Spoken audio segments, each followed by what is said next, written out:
हे दोस्तों, मैं चिराग एक ऑडियो के साथ। तो आज हम देख रहे हैं पास्ट ईयर के and important MCQs production function से रिलेटेड। इससे रिलेटेड थ्योरेटिकल कॉन्सेप्ट की वीडियो आपने देख ली होगी। सबसे पहले बेसिक देखा था हमने प्रोडक्शन फंक्शन का, फिर short run production function, long run production function, यानी जिसमें आपने लॉ ऑफ वेरिएबल प्रोपोर्शन और रिटर्न टू स्केल का पार्ट देखा था। फिर आपने देखा था आइसोक्वेंट कर्व क्या होता है, आइसो कॉस्ट लाइन क्या होता है, प्रोड्यूसर इक्विलिब्रियम क्या है, और लास्ट में आपने देखा था अलग अलग टाइप के प्रोडक्शन फंक्शन जैसे Cobb Douglas, Leontief, constant elasticity of substitution production function, जिसका अपना पहला क्वेश्चन ही क्या है, ये पूछ रहा है कि ये जो फॉर्मूला है किस प्रोडक्शन फंक्शन का है। तो इसका आंसर क्या होगा, कांस्टेंट इलास्टिसिटी सब्स्टिट्यूशन फंक्शन। तो इस तरीके से कभी कभी सिंपल भी आ जाते हैं, बस आपको फॉर्मूला पता रहना चाहिए।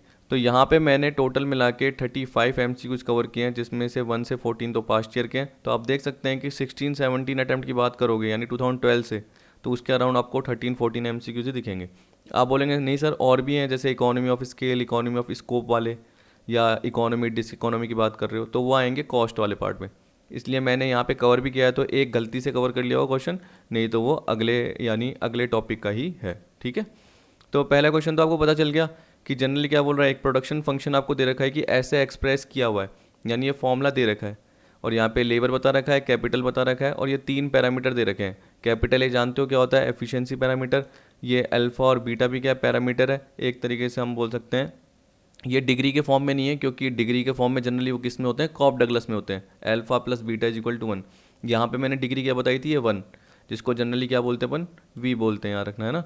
तो अगर ये 1 से ज़्यादा होगी तो आप बोल सकते हो कि इंक्रीजिंग रिटर्न टू स्केल है। अगर ये 1 है तो आप क्या बोलोगे, कांस्टेंट, और 1 से कम है तो आप क्या बोलोगे, डिमिनिशिंग रिटर्न टू स्केल, ऐसे बोल सकते हो। लेकिन आपको पता है कि ये फंक्शन किससे रिलेटेड, यानी formula constant elasticity substitution function.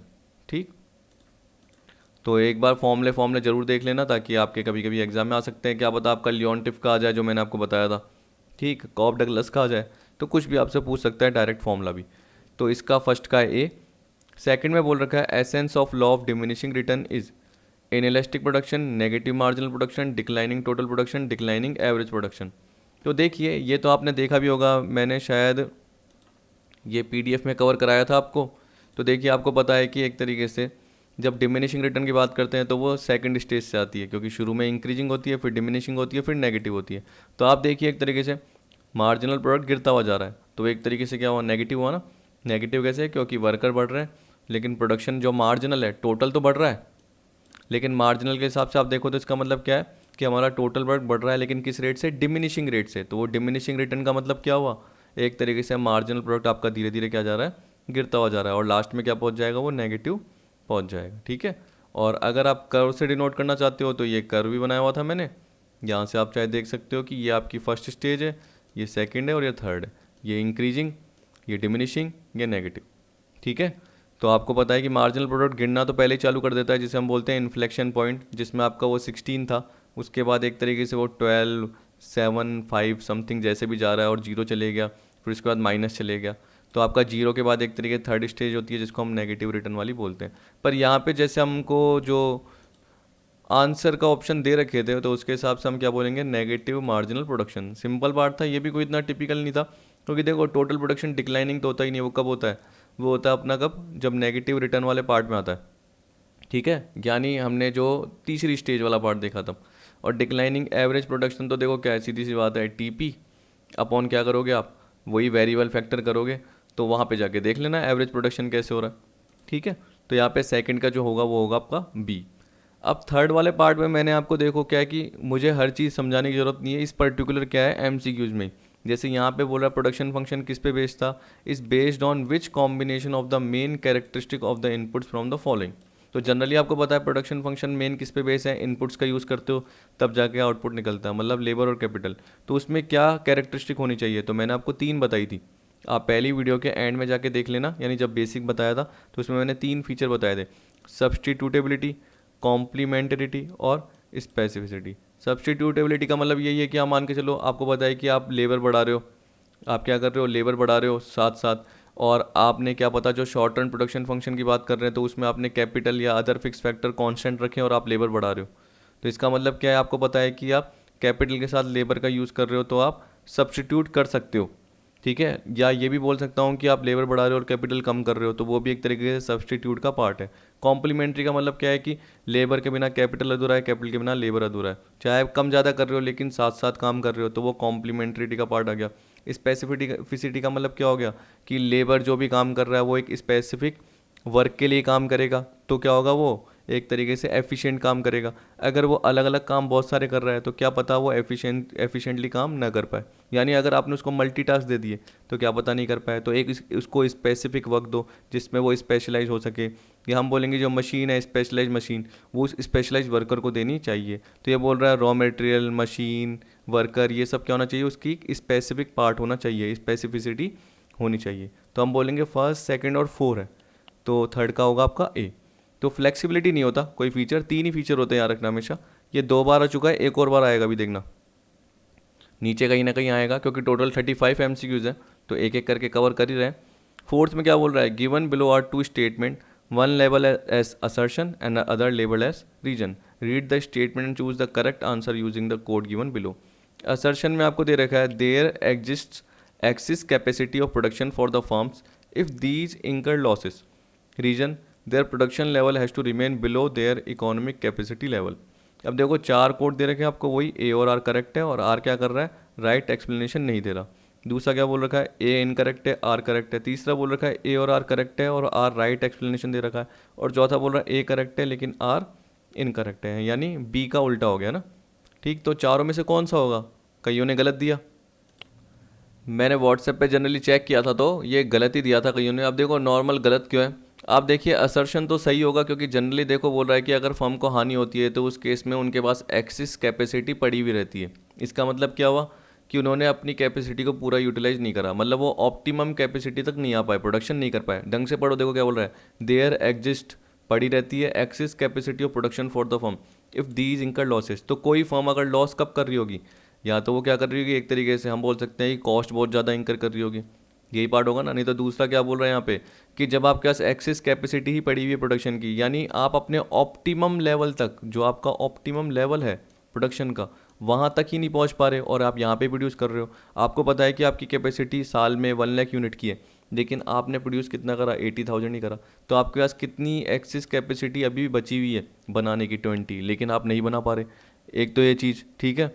फिर रीजन में बोल रखा है their production level has to remain below their economic capacity level. तो उसमें यही तो बोल रखा था कि आपके पास एक्सिस कैपेसिटी थी, इसका मतलब 1 लाख यूनिट आप ऑप्टिमम तक पहुंच सकते थे, लेकिन आपने 80 ही बनाई तो आपके पास 20,000 ज़्यादा रह गई। तो ये भी एक तरीके से रीज़न हो सकता है कि आप उतना क्या कर सके, प्रोडक्शन नहीं कर सके, तो आपका एक तरीके से लॉस ही हुआ। दूसरा बोल रखा है their production level has to remain below their economic capacity level. अब आपका इकोनॉमिक कैपेसिटी लेवल कितना था, ऑप्टिमम 1 लाख था, लेकिन आपका प्रोडक्शन लेवल कितना रह गया, 80 तो रह गया। तो इसका मतलब रीजन बिल्कुल ठीक है और आपने क्या कर दिया, गलत दे दिया। Their production level has to remain, देखो प्रोडक्शन लेवल जब क्या रहेगा, कम रहेगा, तभी तो आपके पास एक्सिस कैपेसिटी पड़ी रहेगी। अगर आप पूरी कैपेसिटी में बनाओगे तो आप क्या बोलोगे, मैं तो ऑप्टिमम तक पहुंच गया। तो यहाँ पे बोल रहा है कि लॉस कब हुआ, जब आपके पास एक्सिस कैपेसिटी पड़ी हुई है, यानी आपने ऑप्टिमम तक प्रोड्यूस किया ही नहीं। और दूसरे में यही बोल रहा है कि उनका प्रोडक्शन लेवल क्या रहेगा, कम ही रहेगा जो उनकी ऑप्टिमम कैपेसिटी है उससे। तो अगर उससे कम रहेगा तो लॉस तो होगा ही होगा। तो असर्शन ठीक है और रीजन क्या कर रहा है, करेक्ट एक्सप्लेनेशन दे रहा है, जबकि कईयों ने क्या कर दिया, यहाँ पे ए कर दिया, तो गलत हो जाएगा। हमारा क्या होगा answer C, both A and R correct and R is the right explanation of A. तो फोर्थ का क्या होगा आपका सी, ठीक है। फिफ्थ देखिए, फिफ्थ में क्या बोल रहा है, देखो फिफ्थ सबसे बेसिक क्वेश्चन, सिंपल। यहाँ पे बोल रखा है when labour is plotted on X axis and capital is plotted on Y axis and an isoquant is prepared then which of the following statement is are false. क्या बोल रखा है, false. तो आपको पता है कि 3 स्टेटमेंट में से क्या है, कौन से भी करेक्ट हो सकते हैं, फॉल्स हो सकते हैं, मुझे पता नहीं, क्योंकि कोड के हिसाब से देखो ए एंड बी भी बोल रखा है, ओनली सी, ओनली ए, ओनली बी। पढ़ते हो फिर पता चलता है। बोल रहा है MRTS of L for K, MRTS of labour for capital is equal to slope of isoquant. आपको पता है कि जो MRTS of L for K था वो इक्वल टू क्या होगा, स्लोप ऑफ आइसोक्वेंट होगा। आइसोक्वेंट जनरली आपने सीखा था। चलिए मैं क्या करता हूँ, आपको वहीं पे लेके चल लेता हूँ एक बार सीधा। देखो ये आ गए हम यहाँ पर, ये आ गया अपना पार्ट, ये मैंने बताया था आपको। तो देखिए आपको पता है कि marginal rate of technical substitution का मतलब क्या होता है, आपका जो पर्टिकुलर आपको ये आइसोक्वेंट का कर्व दे रखा है, तो उसमें आपको पता है कि अगर आप लेबर को क्या कर रहे हो, एक्स्ट्रा लगा रहे हो, तो उसके लिए आप कैपिटल का कितना पार्ट सेक्रीफाइस कर रहे हो, ये एक तरीके से marginal rate of technical substitution बताता है। तो देखो आपको बोल रहा है कि slope of isoquant is equal to marginal rate of technical substitution, ये एल के मतलब लेबर फॉर कैपिटल है। ठीक, जब मैंने स्लोप ऑफ आइसो कॉस्ट कर बताया तो जनरली मैंने क्या बताया था उसमें, पी एल अपॉन पी के, और ये क्या है, change in capital upon change in labour. याद रखना कि लेबर में एडिशनल चेंज करने से यानी एडिशनल लेबर बढ़ाने से कैपिटल में कितना सेक्रीफाइस हुआ, तो या गेन बताता था हमेशा या सेक्रीफाइस बताता था। और मैंने बोला कि अगर कन्फ्यूज हो तो याद रखना, देखो ये एल और ये के, तो ये slope of iso cost curve है और ये स्लोप ऑफ आइसोक्वेंट कर्व है। जब भी M R T S L क्या है तो वो स्लोप ऑफ आइसोक्वेंट कर्व से रिलेटेड है, और आइसो कॉस्ट कर्व है तो अगर आप भूल जाते हो तो आप प्राइस लाइन याद है आपको, सीधी लाइन, तो आपको जनरली वो याद रखना है। तो पी एल अपॉन पी के, पी एल का मतलब क्या होता है, वेज रेट ऑफ लेबर यानी price rate of labour, P के मतलब क्या होता है, जो कॉस्ट ऑफ कैपिटल यानी पर कैपिटल की जो कॉस्ट लग रही है, तो प्राइस ऑफ कैपिटल जनरली ये है, तो उसके इक्वल होती है। आपको अगर ध्यान हो तो मैंने आपको 10/20 वाला एग्जांपल बताया था ना, 10 रुपीज़ और 20 रुपीज़ है लेबर की, तो 0.5 आ रहा था। और उसमें लेबर हम क्या कर रहे थे, जैसे ही 2 यूनिट बढ़ा रहे थे तो कैपिटल एक सेक्रीफाइस हो रही थी, तो 0.50 इज इक्वल टू 0.50 आ रहा था।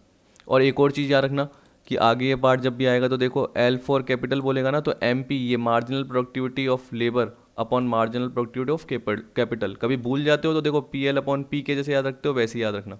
अगर के एल होता है तो ये उल्टा हो जाएगा, मतलब ये एल ऊपर आ जाएगा, के नीचे आ जाएगा, ये एल नीचे आ जाएगा, के ऊपर आ जाएगा, ये एल नीचे आ जाएगा और ये के ऊपर हो जाएगा।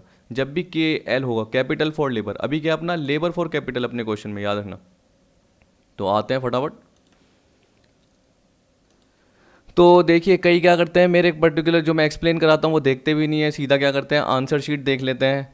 ठीक, तो आंसर शीट देख लेंगे तो उसके हिसाब से तो उन्हें समझ में भी नहीं आएगा कभी भी। वो सोचते हैं कि यार ये तो आंसर एक्सप्लेन किए हुए हैं, तो ऐसे भी हमें आते हैं, हमें तो क्या है आंसर पता चल गया कि हमारी क्या गलती है, लेकिन कैसे गलती हुई वो भी तो पता रहनी चाहिए। तो यहाँ पे ये देखो, labour for capital is equal to slope of isoquant, बिल्कुल ठीक है। Marginal rate of technical substitution of labour for capital is equal to change in unit of capital divided by change in unit of labour. अभी देखो यही तो करा था हमने, तो देखो ढंग से देख सकते हो आप, यही पार्ट है। जब भी लेबर फॉर कैपिटल आए एल के, तो उस केस में क्या बोलेंगे, change in unit of capital divided by change in unit of labour. तो ए भी ठीक है, बी भी ठीक है। सी देखिए, marginal rate of technical substitution of labour for capital is the ratio of marginal productivity of capital, यानी ये बोल रहा है एम पी के, और नीचे क्या बोल रखा है एम पी एल। ये रॉन्ग है, क्यों? क्योंकि आपको पता है कि जब मैंने बोला कि एल ऊपर आएगा और के नीचे आएगा, जब भी आपका लेबर फॉर कैपिटल का पार्ट है तो मार्जिनल प्रोडक्टिविटी में सीधा सोचते हैं एम पी एल, और प्राइस में भी सीधा सोचते हैं एम पी के, ठीक है। और पी एल अपॉन पी के ऐसे होता है जनरली जब भी slope of iso cost line की बात है। तो आपको पता है कि एक तरीके से एम आर टी एस किसके इक्वल होता है, M P L upon M P K equal ही हो जाता है। मैंने पहले की वीडियो में भी बताया था, जनरली जब मैंने एम आर एस का पार्ट बताया था इंडिफरेंस कर्व, तब भी आपको समझाया था कि वो भी सेम ही है इसी की तरह। तो आप बोल सकते हो कि कौन सा गलत है, ये गलत है क्योंकि इसमें उल्टा बोल दिया, ठीक है। इसमें अगर बोलता M P L upon M P K तो सही रहता, इसमें उल्टा बोल दिया तो हम बोलेंगे ओनली सी स्टेटमेंट, केवल सी स्टेटमेंट फॉल्स है। तो अपना आंसर क्या होगा 5 का बी। अब देखिए 6 में क्या बोल रहा है, देखिए यहाँ पे बोल रहा है लीस्ट कॉस्ट और optimal input combination of labour and capital require that the marginal revenue productivity ratio of two input should be equal to their price ratio. अभी अभी हमने पढ़ा था, ठीक है, M P L upon M P K is equal to क्या हो, price of L. तो हमेशा वो वाली इक्वेशन याद रखना जिसमें मैंने आपको बताया था चेंज इन के और चेंज इन एल, ये याद रखना। ये माइनस में है क्योंकि लेबर बढ़ने से कैपिटल का एक तरीके से सेक्रीफाइस हो रही है, तो ये हमेशा पार्ट इक्वल होता है। तो कभी आपसे ये भी पूछ सकता है, कभी आपसे ये पर्टिकुलर भी पूछ सकता है। अभी आपसे क्या पूछा गया है, जो मैंने पर्टिकुलर यहाँ वाला पार्ट बताया, मतलब M P L upon M P K is equal to P L upon P K, बिल्कुल ठीक है। दूसरा स्टेटमेंट बोल रखा है कि in hypothetical production function of the following form Q is equal to minus L cube plus 15L square plus 10L। देखो ये क्यूबिक प्रोडक्शन फंक्शन आ गया, पिछली वीडियो में ही लास्ट में बताया, जाके देख लेना। क्वांटिटी ऑफ प्रोडक्ट है, L का मतलब क्या है, नंबर ऑफ वेरिएबल इनपुट है। मार्जिनल फिजिकल प्रोडक्टिविटी मतलब एम पी लेबर की कितनी रखी है, माइनस एल स्क्वायर, जबकि मैंने आपको निकालना बताया था। देखो जैसे ही ये इधर आ जाता है, आपको पता है कि 3 को किससे इंटू करोगे, 1 से, तो आगे क्या आ जाएगा 3, क्या आ जाएगा। तो मार्जिनल प्रोडक्टिविटी कैसे निकलती है आपको पता है कि आगे 3L स्क्वायर हो जाएगा, क्या हो जाएगा 3L²। और जो 15 × 2 है ये क्या हो जाएगा 30, क्या हो जाएगा 30। ठीक है, ये मैंने बताया था। और L क्या रह जाएगा, सिंगल रह जाएगा, सिंगल रह जाएगा। तो आपको पता है कि जैसे ही आपने ये क्यूब वाला पार्ट आगे मल्टीप्लाई करा, क्योंकि L के आगे 1 मानते हैं, तो 3 × 1 क्या रह जाएगा 3। और जैसे ही एक पावर हट गई तो L² रह गया। इसमें से जैसे ही एक पावर आगे ले ली तो 15 × 2 30 हो गया वो। ठीक है, प्लस के बाद जो ये 15 है उसकी जगह क्या हो गया 30। यहाँ पे क्या दे रखा है 15 ही दे रखा है। और यहाँ पे आगे देखो 3 भी नहीं ऐड किया हुआ, तो ये गलत है। ये क्या है, गलत है। एक बार जाके पिछली वीडियो में देख लेना, आपको पता चल जाएगा। और हाँ, एक और चीज़ आपको पता है कि जैसे L था वो आगे जाके इंटू होगा 1 के साथ, क्योंकि आगे 10 के आगे कुछ नहीं दे रखा।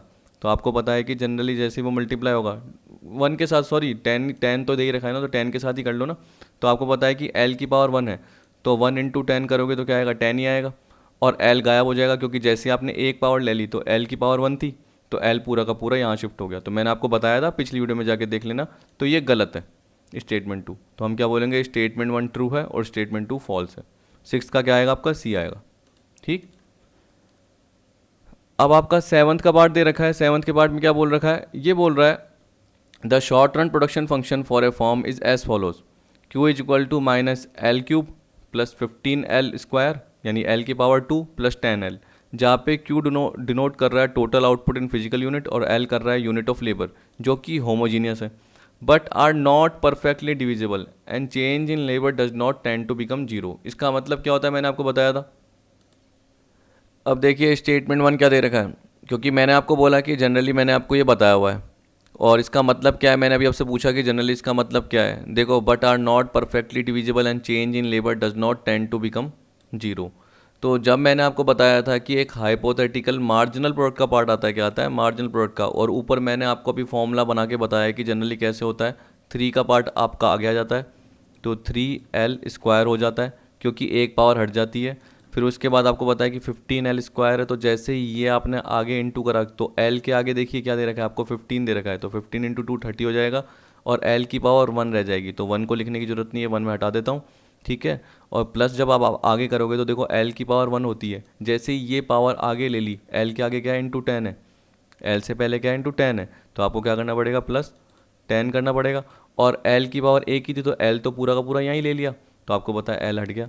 तो आपका ये पार्ट बन जाता है। पर ये कब बनता है पता है, जब मैंने बताया था कि वो परफेक्टली डिविजिबल हो। याद रखना क्या बताया, परफेक्टली डिविजिबल हो, एक चीज़। तो दूसरा मैंने क्या बताया था, जो डेल्टा L है यानी चेंज इन लेबर है वो 0 है, क्योंकि आपको पता है कि जब भी परफेक्टली डिविजिबल होता है तो मतलब लेबर को आप छोटे छोटे पार्ट में बांट सकते हो। तो मैंने आपको जो 5 यूनिट का एग्जांपल बताया था कि अगर 5 लेबर लगाए तो उसमें आपका आंसर क्या आ रहा था, पिछली वीडियो में 300 आ रहा था, टोटल प्रोडक्ट क्या आ रहा था टोटल। तो एवरेज कितना निकलता आपका 300/5, 300/5। आपको बस क्या करना है, आपको पता है कि 5 लेबर लग रहे हैं, तो आपको 5 को यहाँ पुट कर देना है, 5 का क्यूब + 15 × 5 का स्क्वायर + 10 × 5। जैसे ही आप निकालोगे तो आपका क्या आएगा 300 आएगा, क्या आएगा। तो क्वांटिटी 300 है, मतलब टोटल प्रोडक्ट 300 है। और एवरेज का फॉर्मूला क्या होता है, टोटल प्रोडक्ट अपॉन लेबर। तो ये स्टेटमेंट सेकंड तो सबने सही किया होगा, ठीक है। ये स्टेटमेंट सेकंड तो सबने सही किया होगा कि एवरेज प्रोडक्ट 50 यूनिट का क्या है, क्योंकि आपका जो क्वांटिटी है वो 300 आ गया होगा। 300 अपॉन जैसे आपको पता है कि 50 यूनिट ऑफ लेबर मतलब क्या हो गया 5 लेबर, तो आपको पता है 300/5 करोगे तो क्या आएगा 60 आएगा एवरेज। लेकिन यहाँ लोगों ने गलत कर दिया। आपने आपको कितनी बार बताया कि जब परफेक्टली डिविजिबल होता है और चेंज इन लेबर 0 होता है तब जाके आपका 85 आएगा। अगर परफेक्टली डिविजिबल नहीं है और लेबर 0 नहीं है, इसका मतलब लेबर कितने से चेंज होगा, लेबर चेंज होगा 1 से। किससे चेंज होगा, तो 1 से ज़्यादा होगा या 1 से कम होगा। तो एक बार क्या करना, 5th यूनिट के बाद आप क्या करना 6th यूनिट का करके देखना, या आपको पता है कि 5th से पहले 4th यूनिट का करके देखो। तो 4th यूनिट का निकाल के देखो, मैं फटाफट निकाल लेता हूँ एक बार। अब देखिए मैंने लिख लिया है। आप हमेशा याद रखिएगा, क्योंकि आप क्या करते हो भूल जाते हो कि जब भी परफेक्टली डिविजिबल नहीं हो और चेंज इन लेबर 0 नहीं हो सकता, तो इसका मतलब क्या है, लेबर को आप 1 यूनिट से बढ़ाओगे या कम करोगे। क्योंकि लेबर परफेक्टली डिविजिबल नहीं है तो उस केस में आपको एक और लेबर रखना पड़ेगा या कम करना पड़ेगा। प्रोडक्शन बढ़ाओगे तो लेबर रखना पड़ेगा, प्रोडक्शन अगर कम करना है तो हटाना पड़ेगा। तो हमें पता है कि हमारा एग्जाम्पल जो था, हमारा जो है यानी क्वेश्चन था, उसमें 5th यूनिट दे रखा था लेबर। तो बोल रहा है कि मार्जिनल प्रोडक्ट जो 5th यूनिट का है वो 85 है।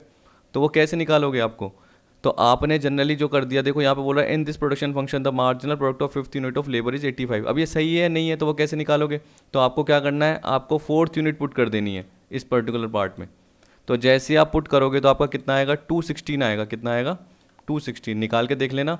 जैसे आपने 4 का क्यूब करा, क्योंकि ये माइनस का आएगा आपका पार्ट, ये 15 इंटू 4 का स्क्वायर करा प्लस 10 इंटू 4 करा, तो ये अराउंड मेरे हिसाब से 240 आएगा। 240 प्लस क्या करोगे, 40 करोगे 280, 280 में जैसे 64 लेस करोगे तो 216 आएगा। क्या आएगा? 216। अब देखो आपको पता है कि जो TP आपका L का मतलब क्या है यहाँ पे, TP 5, और यहाँ पे क्या है 5 - 1 मतलब 4। TP 5 में से TP 4 लेस करोगे, TP 4 क्या था आपका टोटल प्रोडक्ट 216, तो आपका कितना आएगा 84। तो जब वो परफेक्टली डिविजिबल नहीं हो और चेंज इन लेबर जीरो नहीं हो सकता, इसका मतलब चेंज इन लेबर किसके बराबर होगा, 1 के बराबर, तब कौन सा लगेगा फॉर्मूला, ये वाला लगेगा नॉर्मल, जो कि आपने relationship between TP and MP में सीखा। लेकिन जो कल आपने सीखा उसमें मैंने क्या बताया था, देखो अब एक बार वहाँ जाके बता देता हूँ। इसका मतलब ये गलत है याद रखना, अब ऑप्शन भूल मत जाना। देखिए यहाँ पे हम आ गए, आप देखिए यहाँ पे मैंने क्या लिखा है कि by substituting numerical value for labour in, ये इक्वेशन दे रखा है। अब ये कौन सी वाली आपको नहीं दिख रही है ना MP, कि ऐसा निकलता है change in Q upon change in L, ये कम निकलता है। This method can be used only where labour is perfectly divisible and delta L is equal to 0, जबकि हमारे वाले क्वेश्चन में क्या था कि लेबर परफेक्टली डिविजिबल नहीं है और डेल्टा 0 नहीं हो सकता। वो डेल्टा किसके बराबर होगा, एक तरीके से हम बोल सकते हैं कि लेबर 1 से बढ़ रहा है 1 से कम हो रहा है, तो लेबर किसके बराबर होगा, 1 के बराबर होगा। तो तब हम कौन सा यूज़ करेंगे, ये वाला। तो कैलकुलस मेथड यूज़ नहीं कर सकते तब जब भी परफेक्टली डिविजिबल नहीं हो और डेल्टा L 0 नहीं हो, मतलब क्या है वो 1 से बढ़ेगा या कम होगा, तब हम इसका यूज़ करेंगे, मतलब बेसिक वाले पार्ट का। बेसिक वाले पार्ट का यूज़ करेंगे तो आंसर क्या आ रहा है अपना 84, क्या आ रहा है 84, जबकि इसमें क्या आ रहा है 85, क्योंकि बेसिक वाला पार्ट है। तो इसलिए क्या बोलेंगे, स्टेटमेंट 2 सही है और स्टेटमेंट 1 गलत है। तो स्टेटमेंट 2 सही है, स्टेटमेंट 1 गलत है, तो कौन सा आएगा 7th का, D। 7th का क्या आएगा, D। तो देखिए इस तरीके से आप गलती कर देते हो तो पीछे एक बार जाके देखिए, आपको पता चल जाएगा, ढंग से आपने पढ़ा नहीं। तो 7th का है D। 8th का देखिए, 8th मैंने गलती से क्या करा, कंज्यूमर बिहेवियर वाला ऐड कर दिया। आपको पता है कि देखो असर्शन में बोल रखा है Gossen's first law of consumption is invariably applicable in case of individual consumption behaviour. आपको पता है कि जब भी आप गोसेंस फर्स्ट लॉ बोलते हो तो मतलब जनरली क्या आता है, law of DMU, diminishing marginal utility, जिसमें आपको जनरली पता है कि एक और यूनिट एक्स्ट्रा कंज्यूम करते जाते हो तो मार्जिनल यूटिलिटी गिरती जाती है, ये जनरली बताया था। लेकिन आपको पता है कि इसके एक्सेप्शन भी होते हैं। तो ये बताओ ऑलमोस्ट लगभग हमेशा क्या गॉसेंस फर्स्ट लॉ अप्लाई होता है कि नहीं, एक्सेप्शन बहुत सारे हैं। डायमंड के केस में आपको पता है कि लास्ट यूनिट की यूटिलिटी ज़्यादा रहती है, तो इसका मतलब क्या हुआ, मार्जिनल यूटिलिटी कम नहीं होगी, बढ़ती जाएगी। आपको पता है कि आपको मैंने बताया था, और किस में बताया था मैंने आपको, हाँ आर्टिफिशियल जो मैंने बताया था, जैसे पर्टिकुलर गुड्स जो होते हैं जो कंस्पीशियस गुड्स होते हैं एक तरीके से, हाँ वही जो भी मैंने बताया डायमंड ज्वेलरी पर्टिकुलर वो पार्ट आपको बताया। इसी तरीके से हाँ जो अल्कोहल कंज्यूम करता है, जो लिकर कंज्यूम करता है, जो मैंने बताया, तो अल्कोहल या लिकर कुछ भी बोलिए। इसी तरीके से ओपियम अफीम बताया था, सिगरेट कंज्यूम करता है पर्सन, तो जनरली उसकी क्या होगी, अगली यूनिट के लिए मार्जिनल यूटिलिटी हाई होगी, गिरेगी नहीं। तो हम ये नहीं बोल सकते हैं कि हर वक्त लॉ ऑफ DMU अप्लाई होगा और मार्जिनल यूटिलिटी एक्स्ट्रा यूनिट के साथ गिरती जाएगी, ऐसा नहीं होता। कभी कभी क्या होता है एक्सेप्शन भी आते हैं और बढ़ती भी जाती है, तो इसलिए असर्शन क्या है, ये गलत है। दूसरा, it serves as an important determinant of demand for the goods and services in the market. हाँ एक तरीके से आपको पता है कि लॉ ऑफ डिमांड जनरली जो कैलकुलेट होता है वो किसके थ्रू एक तरीके से पता चला आपको, लॉ ऑफ DMU के थ्रू। जब भी आप लॉ ऑफ डिमांड पढ़ते हो तो उससे पहले मैंने आपको क्या बताया, मुझे क्या करवाना चाहिए था, आपको लॉ ऑफ DMU समझाना चाहिए था। क्यों? क्योंकि आपको पता है कि यूटिलिटी के थ्रू क्या पता चलता है कि जो मार्जिनल यूटिलिटी ऑफ मनी है उसके वो कांस्टेंट रहती है। तो आपको पता है कि हर एडिशनल यूनिट के लिए आप कम पैसे देने के लिए तैयार हो। क्यों? क्योंकि आपको पता है कि शुरू में आप ज़्यादा पैसे देने के लिए तैयार हो। क्यों? क्योंकि आपको सेटिस्फेक्शन अच्छी मिल रही है, लेकिन धीरे धीरे आप कम देने के लिए तैयार हो। तो इसका मतलब जैसे ही एक्स्ट्रा यूनिट बढ़ती है तो प्राइस कम हो जाती है। तो यहाँ पे एक तरीके से गुड्स एंड सर्विस का डिमांड निकालने के लिए लॉ ऑफ DMU अप्लाई होता है या गोसेंस का फर्स्ट लॉ अप्लाई होता है। तो ये तो इसलिए गलत हो गया क्योंकि यहाँ पे इनवेरिएबली बोल दिया, इसका मतलब ही क्या होता है, लगभग हमेशा। लेकिन आपको पता है कि लगभग हमेशा नहीं होता, कभी कभी एक्सेप्शन भी आ सकते हैं और मार्जिनल यूटिलिटी बढ़ भी सकती है, लेकिन रीजन सही है।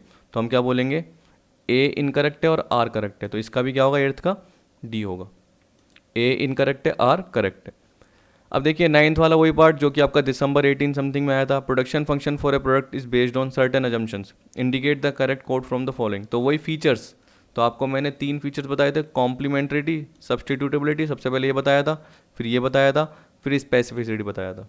तो अपना ये नहीं होगा प्रोडक्ट इलास्टिसिटी, तो हम बोलेंगे आंसर क्या होगा, ए, बी और डी।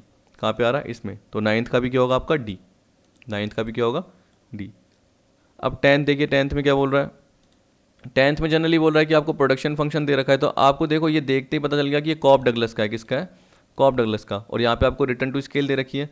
तो देखिए यहाँ पे थोड़ी सी गड़बड़ क्या थी, देखो 0.19, 0.88, टोटल मिला के कितना हो रहा है, 1 पॉइंट कितना होता है, 0.7, कितना हो रहा है, 1 पॉइंट। तो आपको मैंने बताया था जब भी alpha plus beta greater than 1 हो तो कौन सी रिटर्न होगी, इंक्रीजिंग रिटर्न टू स्केल होगी। तो आपको बताया 1.07 आ रहा है, तो इसका 3 होगा। फिर आपको बोल रखा है कि देखो 0.75 और 0.25, तो alpha plus beta is equal to 1 हो तो कौन सी होगी आपकी, कांस्टेंट होगी, क्योंकि इक्वल टू 1 है। तो एक बार इसको हटा देता हूँ पूरा। तो देखो इसका आपको पता है कि कौन सा होगा, इंक्रीजिंग, इसका आपको पता है कि होगा कांस्टेंट। अब देखिए 0.63 और 0.30, तो क्या होता है ये टोटल मिला के 0.93, तो जो एक से कम है तो उस केस में हम क्या बोलेंगे, डिमिनिशिंग। तो मेरे को तो यही आंसर लगा 3, 1 और 2। और शायद ये जो 10th वाला पार्ट है इसमें इन्होंने शायद है ना सी आंसर दिया हुआ था। और देखो मैंने कई जगह चेक भी करा, तो आंसर की में तो क्या है, कुछ भी गलती नहीं की गई, आंसर की में तो यही सही किया गया है। लेकिन मुझे नहीं लग रहा कि ये सही है, क्यों, क्योंकि देखो आपके 1.07 आ रहा है और वो डिमिनिशिंग कैसे हो सकता है, वो तो इंक्रीजिंग ही होगा। और अगर आपका 1 आ रहा है तो वो कांस्टेंट होगा, तो उसमें ये थोड़ी कि 1 आ रहा है तो इंक्रीजिंग रिटर्न हो गया, 1 आ गया तो इंक्रीजिंग रिटर्न, तभी मेरे को गलत लगा। तो इसलिए मैं नीचे क्या लिख दूंगा यहाँ पे कि आंसर जो होगा वो 312 होगा, क्योंकि जब भी हम डिग्री 1 से ज़्यादा देखते हैं तो इंक्रीजिंग, डिग्री 1 के इक्वल देखते हैं तो कांस्टेंट, और डिग्री 1 से क्या होता है, कम होता है तो डिमिनिशिंग रिटर्न टू स्केल होती है।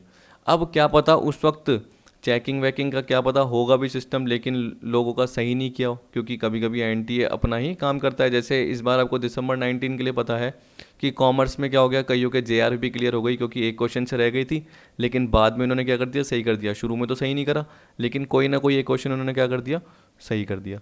तो ये इनको ऊपर होता है, हम क्या कर सकते हैं, ठीक। तो इसलिए मैं नीचे क्या कर दूंगा, इसका अलग से आंसर दे दूंगा लिख के आपको, ताकि आपको आइडिया हो जाए, आगे कभी आपकी दिक्कत ना हो। अब देखिए 11th का आपको बोल रखा है, इसमें क्या बोल रखा है, the isoquant curves are drawn convex to origin due to diminishing technical rate of substitution. ठीक है, तो ये आपको पता ही है जनरली, क्यों, क्योंकि marginal rate of technical substitution क्या होती है, डिमिनिश ही होती है, तब जाके ये वो कॉन्वेक्स बनेगा। एक लेबर को पाने के लिए, एक लेबर को पाने के लिए कैपिटल की कितनी यूनिट सेक्रीफाइस कर रहे हो, जैसे 5, फिर एक और लेबर पाने के लिए कैपिटल की कितनी कर रहे हो, 4, तो -5, -4, -3, -2, तो जैसे आप छोड़ते जाओगे तो यही बनेगा कॉन्वेक्स। अब आपको क्या बोल रहा है, the lesser the convexity of the isoquant curve the greater the possibility of complementarity of the two input. आप बताइए, मैंने कॉम्प्लीमेंट्री में जनरली क्या बताया था कि आपका लेबर भी यूज़ हो रहा है और साथ में कैपिटल भी यूज़ हो रहा है। ठीक है, अगर कोई चीज़ सोचिए, जैसे हमने बताया था कि देखो कार है, मैंने आपको एग्जांपल ही दिखाया था पिछली वीडियो में कि अगर कार है उसके टायर्स भी यूज़ हो रहे हैं और स्टीयरिंग भी यूज़ हो रही है, तो यहाँ पे देखो टायर है और यहाँ पे स्टीयरिंग है, तो आपको पता है कि वो दोनों साथ ही यूज़ होंगे, दोनों यानी इनपुट क्या होंगे, दोनों साथ ही यूज़ होंगे। तो आप खुद सोचिए वो कैसा बनेगा आपका, एक तरीके से यहाँ से भी बढ़ेगा, यहाँ से भी बढ़ेगा, फिर यहाँ से भी बढ़ेगा, यहाँ से भी बढ़ेगा, यहाँ से भी बढ़ेगा, यहाँ से भी बढ़ेगा। तो एक तरीके से आपको कौन से शेप का मिल रहा है, एल शेप का मिल रहा है। कौन सा मिल रहा है, एल शेप का। तो जनरली हम ये बोल सकते हैं कि वो बढ़ता हुआ जाएगा, क्या जाएगा, बढ़ता हुआ जाएगा पार्ट। तो जबकि इसमें क्या बोल रहा है, अगर कॉन्वेक्सिटी लेसर होगी तो greater the possibility of complementary हो ही नहीं सकता, क्योंकि अगर लेसर कॉन्वेक्सिटी होती है तो यू बनता है, और यू कब बनता है, जब परफेक्टली सब्सटीट्यूट हो, क्या हो, परफेक्टली सब्सटीट्यूट। कॉम्प्लीमेंट्री के केस में कैसे बनता है, ऐसे बनता है, एल शेप का देख लो, जहाँ जहाँ लाइनें मिल रही है तो जनरली कैसे बनता है, ऐसे बनता है। जब भी परफेक्टली सब्सटीट्यूट हो तो मैंने आपको बोला था आइसो कॉस्ट लाइन का याद रख लेना, क्योंकि उसमें जनरली आपको px/py करते हो आप, यानी pl/pk करते हो, तो उस तरीके से आपको ध्यान आ जाता है कि जिस हिसाब से लेबर चेंज हो रहा है उतना ही कैपिटल। मान लो कि अगर लेबर में 1 यूनिट चेंज हो रहा है तो कैपिटल में 5 यूनिट कम हो रहा है, लेबर 1 बढ़ रही है, कैपिटल भी 5 कम हो रही है, लेबर 1 बढ़ रही है, कैपिटल भी 5 कम हो रही है। आप उसको प्लॉट करके देख लेना, सीधी लाइन बनेगी, जिसे हम क्या बोलते हैं, एक तरीके से परफेक्टली सब्सटीट्यूट बोल सकते हैं। ठीक है, याद रखना। तो यहाँ पे स्टेटमेंट भी गलत है, कॉम्प्लीमेंट्री के केस में नहीं होगा। अगर ये लेसर होता जा रहा है कॉन्वेक्स तो हम क्या बोलेंगे, वो परफेक्टली सब्स्टिट्यूट की तरफ आता जा रहा है। तो स्टेटमेंट ए सही है और स्टेटमेंट बी गलत है। तो 11th का क्या होगा आपका, बी। हाँ 11th का होगा आपका बी। स्टेटमेंट ए करेक्ट है और स्टेटमेंट बी इनकरेक्ट है। अब 12 देखिए क्या बोल रहा है, according to law of variable proportion the second stage of production ends when. अब आपको ये पता है, देखो मैं आपको बताऊंगा नहीं पर्टिकुलर, यहाँ पे जाके मैं आपको बता सकता हूँ बस। देखो ये सेकंड स्टेज दिख रही है, तो कब होगी, जब आपका मार्जिनल प्रोडक्शन एक तरीके से क्या हो, सेकंड स्टेज कब एंड होगी, जब मार्जिनल प्रोडक्शन जीरो हो और एवरेज प्रोडक्शन देखो आपका क्या है, गिरता हुआ जा रहा है, लेकिन वो पॉजिटिव ही रहेगा। क्या रहेगा, क्योंकि एवरेज प्रोडक्शन किसके बेसिस पे, टीपी, टीपी अपॉन एल करते हो, तो एवरेज प्रोडक्शन कभी भी जीरो नहीं हो सकता और नेगेटिव नहीं हो सकता, क्योंकि कुछ ना कुछ तो आपका टोटल प्रोडक्शन रहेगा ही रहेगा। समझ गए, तो यहाँ पे यही बोल रखा है। तो एक बार आप देख लीजिए क्या बोल रहा है। ये बोल रहा है कि according to law of variable proportion the second stage of production ends when marginal productivity of the variable input become maximum. नहीं, वो तो फर्स्ट स्टेज में आता है, इन्फ्लेक्शन पॉइंट। कौन सा point, inflection. Marginal productivity and average productivity of the variable inputs are equal. Equal कहाँ पे आता है आपका, मेरे हिसाब से जहाँ तक ध्यान आ रहा है मेरे को, जो मैंने अभी कर बताया था, तो ये जहाँ पे अपनी फर्स्ट स्टेज एंड होती है, क्या होती है, फर्स्ट स्टेज एंड होती है, वहाँ पे आता है। ठीक, तो इस तरीके से याद रखना पड़ता है थोड़ा थोड़ा part. Marginal productivity of the variable input become zero and average productivity is positive. अभी भी बताया था, ये होगा इसका आंसर, जहाँ पे मार्जिनल प्रोडक्टिविटी मतलब एमपी क्या है, जीरो हो जाए और एपी एक तरीके से आपका पॉजिटिव हो तब भी। MP of the variable input is negative, वो तो थर्ड स्टेज है, बट एपी इज पॉजिटिव। तो आपको पता है एपी तो पॉजिटिव रहेगा, लेकिन एमपी क्या है, नेगेटिव चले जाएगा, तो वो थर्ड स्टेज का पार्ट रहेगा। जबकि हमें क्या बोल रहा है, सेकंड स्टेज कहाँ एंड होती है, जहाँ पे हमारा एमपी जीरो हो और एपी पॉजिटिव हो। तो 12 का सी। ठीक, अब 13 का देखिए, 13 में क्या बोल रहा है, जून 13 का है, as the proportion of one variable factor in a combination with fix factor is increase after a point the marginal product of the factor will diminish. वही सीधी सी बात है, ये बोल रहा है कि देखो लॉ ऑफ वेरिएबल प्रोपोर्शन का पार्ट है जिसमें हम शॉर्ट रन प्रोडक्शन फंक्शन की बात करते हैं। उसमें हम क्या बोलते हैं कि अगर फिक्स फैक्टर के साथ वेरिएबल फैक्टर को आप चेंज करोगे, फिक्स फैक्टर कांस्टेंट है उसमें चेंज नहीं कर रहे हैं। ठीक है, ये बोल रहा है as the proportion of one variable factor in a combination with fix factor is increase. तो याद रखना फिक्स फैक्टर कांस्टेंट है और उसके कॉम्बिनेशन में एक वेरिएबल फैक्टर को आप बढ़ाते जा रहे हो, मतलब कैपिटल कांस्टेंट और लेबर को बढ़ाते जा रहे हो। तो बोल रहा है कि एक पॉइंट के बाद मार्जिनल प्रोडक्ट तो गिरेगा ही गिरेगा। तो आपको पता है कि फर्स्ट स्टेज के बाद सेकंड स्टेज से वो गिरना चालू हो जाता है, थर्ड स्टेज में वो क्या होता है, नेगेटिव आ जाता है। ठीक, रीजन क्या बोल रखा है, beyond the level of optimum combination of input leads to this. इसका मतलब क्या है, देखिए इसका मतलब जनरली ये है कि अगर आप ऑप्टिमम कॉम्बिनेशन यूज़ करते हो तो आपकी पहली स्टेज आती है, आपको पता है क्यों, क्योंकि आपको पता है कि उस वक्त फिक्स फैक्टर का पार्ट ज़्यादा रहता है। मान लो कि मैंने बताया था फार्मर है, उसका जो फिक्स फैक्टर क्या है, लैंड है। जो भी लैंड है उसके साथ वो क्या कर रहा है, खुद लेबर यानी लगा रहा है, फिर वो एक और लेबर बढ़ा रहा है, फिर वो एक और लेबर बढ़ा रहा है। तो उस केस में आपको पता था कि मार्जिनल प्रोडक्ट 3 बार बढ़ रहा था। अगर आप शेड्यूल में जाके देखोगे, यानी वो टेबल में जाके देखोगे, तो आपको मैंने 3 बार पार्ट बढ़ाया, यानी 16 था लास्ट, जहाँ तक मेरे को ध्यान है। ठीक है, उसके बाद मैंने क्या करा, उसको गिराना चालू कर दिया, 12 कर दिया, 7 कर दिया, 5 कर दिया। तो आपको पता है जनरली क्यों गिराया, क्योंकि उस केस में देखो सेकंड स्टेज से जैसे ही हम बोल सकते हैं कि लेबर का पार्ट ज़्यादा हो जाता है एक तरीके से, तो जो कोऑर्डिनेशन है वो थोड़ा सा क्या हो जाता है, गड़बड़ हो जाता है। फैक्टर की फिक्सिटी हो जाती है। फिक्सिटी मतलब क्या हो गया, वो फैक्टर फिक्स हो गया, और जबकि लेबर क्या हो गया, ज़्यादा, यानी लैंड फिक्स हो गया और लेबर ज़्यादा हो गए। तो हमारा एडिशनल प्रोडक्शन बढ़ तो रहा है, लेकिन किस रेट से, डिमिनिशिंग रेट से।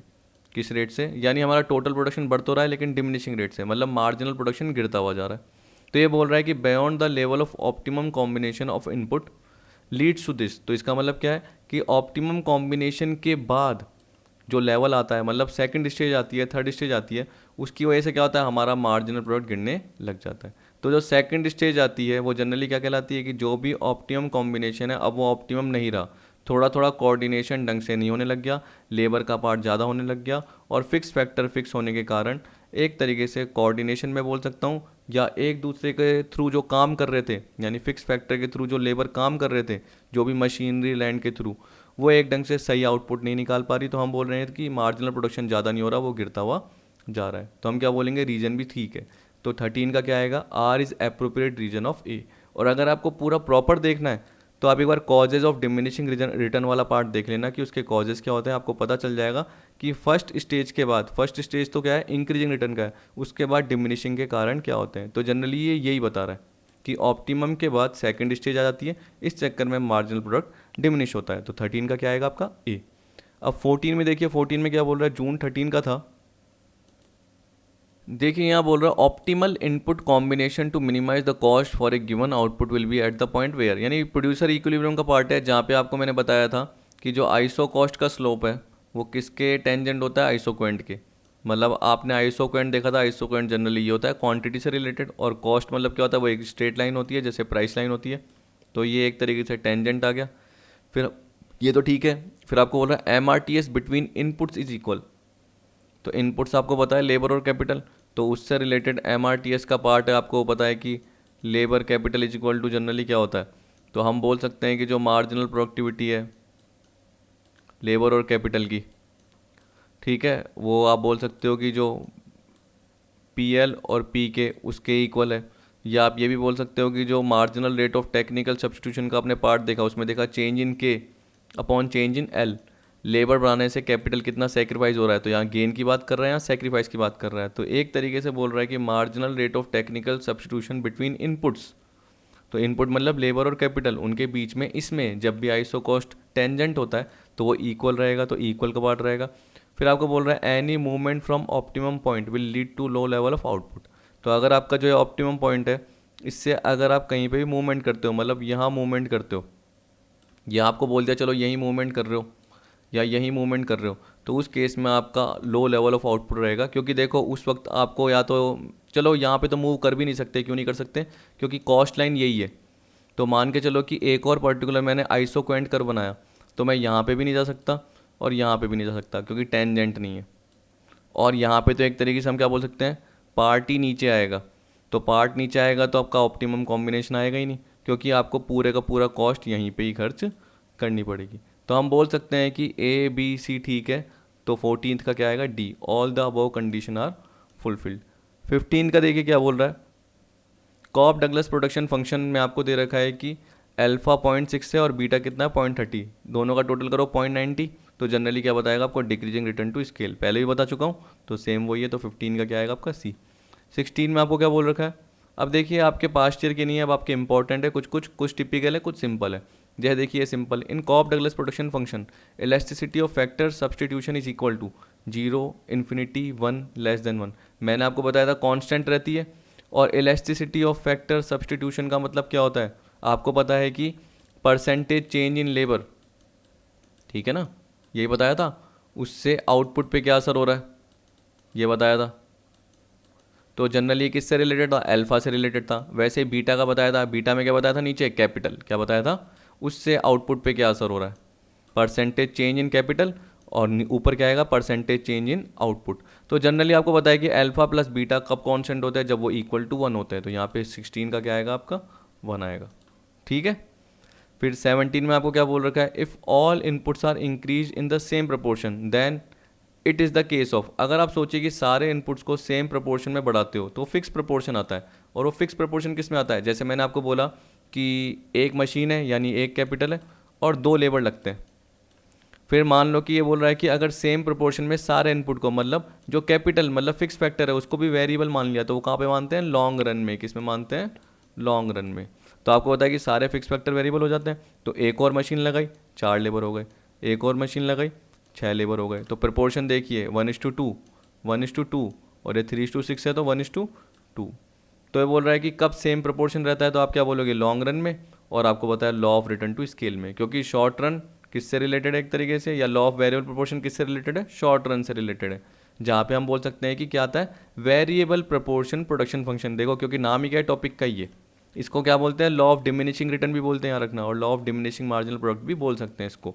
लेकिन हमारा जो आंसर होगा वो होगा 2 और 4, क्योंकि वो लॉन्ग रन से रिलेटेड है। तो 2 और 4 किस में आएगा, डी में। 17th का होगा आपका डी। 18 का देखिए क्या बोल रहा है, देखिए ये मैंने बताया था कि इकोनॉमीज ऑफ स्केल का मैंने एक पर्टिकुलर क्वेश्चन गलती से ले लिया। अब ले लिया तो क्या कर सकते हैं, जैसे मैंने कंज्यूमर बिहेवियर का भी ले रखा है और ये भी ले रखा है, फिर भी आपको मैंने इकोनॉमीज ऑफ स्केल का पार्ट कुछ ना कुछ सिखाया हुआ है। जैसे रिटर्न टू स्केल में मैंने आपको बताया था इंटरनल इकोनॉमी और एक्सटर्नल इकोनॉमीज क्या होती है, उसके थ्रू क्या होता है, आपको पता है कि जब भी आप अपने बिजनेस का स्केल बढ़ाते हो तो आपका प्रोडक्शन बढ़ता है। प्रोडक्शन बढ़ता है तो टोटल आपकी मान को चलो कि आउटपुट ज़्यादा निकला, टोटल आउटपुट ज़्यादा निकला, ठीक। और डिवाइड बाय आपको बताया कि जो भी आपका आउटपुट निकला, जितना भी आपका एक तरीके से यूनिट जितनी भी निकली, डिवाइड बाय गलती से बोल दिया, तो जो भी उसकी टोटल कॉस्ट है, ये क्या है, ये टोटल कॉस्ट, तो आप total cost divide by total output कर दोगे, क्या कर दोगे, टोटल आउटपुट, तो आपकी कॉस्ट पर यूनिट कम आएगी, जिसे हम एवरेज कॉस्ट भी बोल सकते हैं। तो ये जनरली कब होता है, लॉन्ग रन में ज़्यादातर होता है, क्योंकि आपको पता है कि रिटर्न टू स्केल का पार्ट लॉन्ग रन से रिलेटेड ही होता है। तो बोला law of increasing return to scale is indicated of economies of scale in production.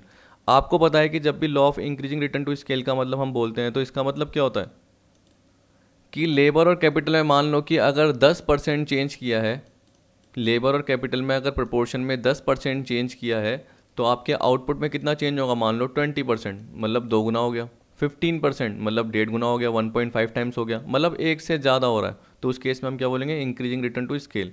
तो हमने कॉस्ट कम लगाई लेकिन आउटपुट ज़्यादा निकला। आपको पता है कि आउटपुट ज़्यादा निकलेगा, तो उस केस में मैंने क्या बोला, total cost upon total output करोगे तो कॉस्ट पर यूनिट क्या आएगी, कम आएगी, उसे हम बोलते हैं इकोनॉमीज ऑफ स्केल। अब देखो एक इकोनॉमीज ऑफ स्कोप भी होता है, क्या होता है वो अगली वीडियो में बताऊंगा, क्योंकि अभी बताऊंगा कन्फ्यूज हो जाओगे।